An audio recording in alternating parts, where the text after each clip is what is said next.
La 64e session du comité régional de l'OMS s'ouvre à la salle rouge du Palais des Congrès de Cotonou. La rencontre de Cotonou est donc une occasion propice pour débattre de fond en comble de cette maladie cruelle.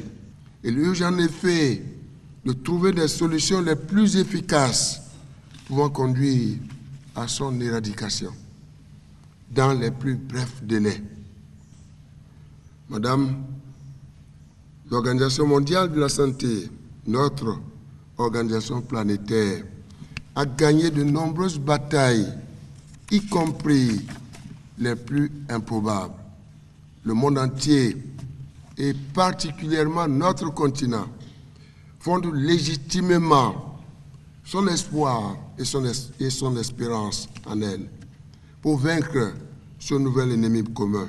Ebola au centre des préoccupations. La session du comité régional se tient dans un contexte difficile.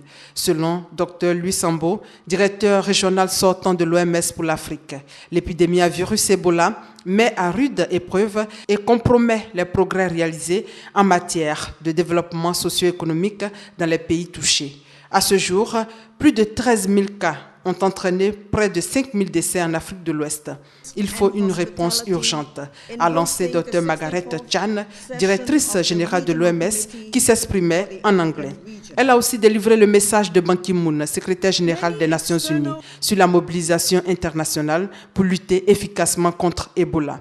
Autre sujet à l'ordre du jour, notamment la lutte contre les maladies transmissibles, la réforme de l'OMS qui sera marquée par l'élection d'une nouvelle équipe de direction au bureau de l'OMS pour l'Afrique. 5 candidats en lice, dont le professeur Ndrit Yoman Thérèse, ancien ministre de la Santé, actuellement conseiller du président Alassane Ouattara, chargé de la santé. Après l'ouverture de la 64e session du comité régional de l'OMS pour l'Afrique, place aux travaux en session plénière.